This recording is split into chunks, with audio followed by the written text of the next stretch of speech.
So I know this is a stupid idea, but I thought it'd be pretty fun to see if I could try to speed run all the rides, or all the roller coasters that is, in about an hour and a half. I think I might be able to get it done. As far as I've heard, weekdays in the late afternoon have been pretty quiet. At least the last week it was. So I'm gonna try to do that. Ride all the roller coasters in an hour and a half, and I'll see if I can do that. So for this challenge, I'm going to start at Excalibur. I was originally going to start at Steel Venom because it's the closest to the entrance, but I'm going to start at Excalibur since it's 5:20 right now and it closes at 6. I'm going to do that. One thing I forgot to note when I started this vlog is that I won't be recording any off-ride footage. Same thing I did for Michigan's Adventure in Indiana Beach last year.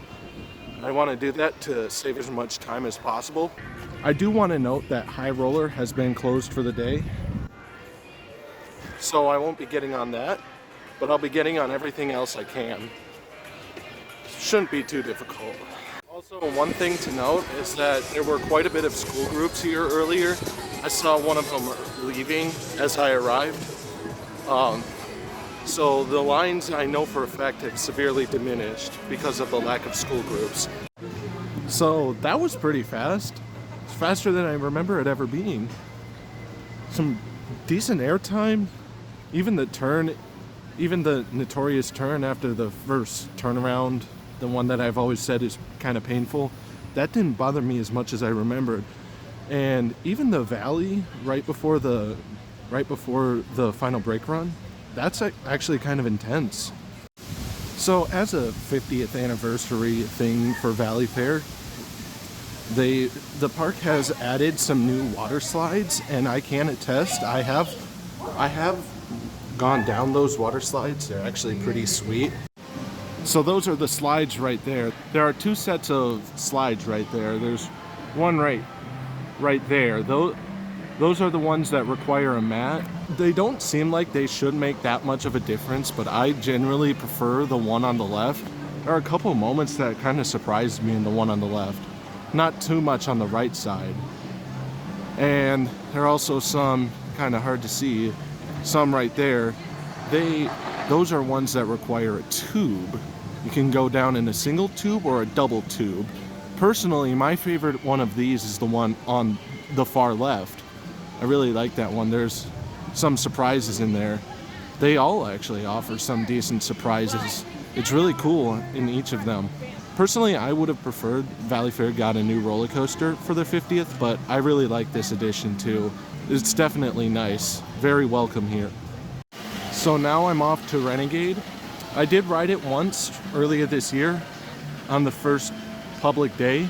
I did succeed at my mission of being the first public rider on Renegade, or at least being on the first public train. I succeeded at that for the third year in a row. Did it in 2024 and 2025 and now 2026. So yeah, now I'm gonna ride Renegade now. Still a lot of airtime, still a lot of laterals, still rough as all hell. Renegade is still the same. Wouldn't place it any higher or lower, it's just the same. But I have confirmed to myself that this is a back row ride. I feel like the airtime is a little more consistent there. I love the whip over the first drop. It's a back row ride. If you only get one ride on this, make sure to get the back row. So I was gonna go on Mad Mouse, but it appears to be closed at the moment. And given that we have only an hour left before the park closes, I'm just not gonna bother trying to get on it, since I don't think it'll be open for the rest of the day. So it's off to Cosmic Coaster now. I said every roller coaster, didn't I? I'm not gonna lie, Cosmic Coaster actually has the best laterals in Valleyfair. It really does. Not a lot of the other roller coasters here are focused on laterals, and I don't know, it just does.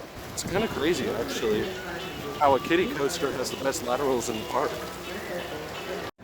Right, I just finished a couple more rides on Wild Thing, and as much as it is a subpar hypercoaster, I I do have a soft spot for it. I will always like riding it every time I go here. In fact, Wild Thing is actually the only ride at this park that I have ridden every single time I visited. So every time I'm here now, I have made sure to get a ride on this thing. So that concludes my one ride on Corkscrew. I got a front row this time. I normally go with the back row, but this time I went with the front row. And I think I prefer the back row. Oh, I feel like it's a little more comfortable. Or maybe that's just me because I'm just used to the back row and it was a new sensation almost in the front row. But yeah, I prefer the back row. And I have now completed my gauntlet. I have now ridden all the operating roller coasters today. So, Steel Venom, I rode it in the very front and the very back row. And honestly, I think I might prefer it in the front row. I really like the laterals when you're going up the front spike, and the positives are always really good. And honestly, I kind of like the sensation the holding brake gave you in the front row better. I really did. Because in the back row, you might be higher up, but in the front row, there's nothing between you and the ground except your restraint. And to me, that's a little more terrifying. Now, I typically go the back row because there's usually a bigger line for the front.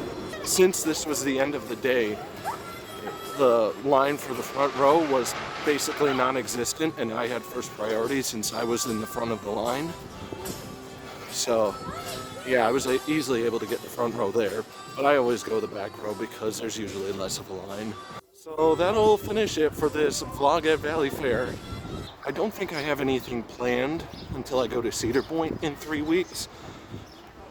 Unless anything surprising comes up. There's another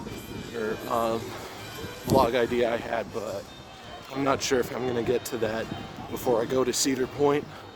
So, I hope you all enjoyed this vlog, and I'll see you in the next one.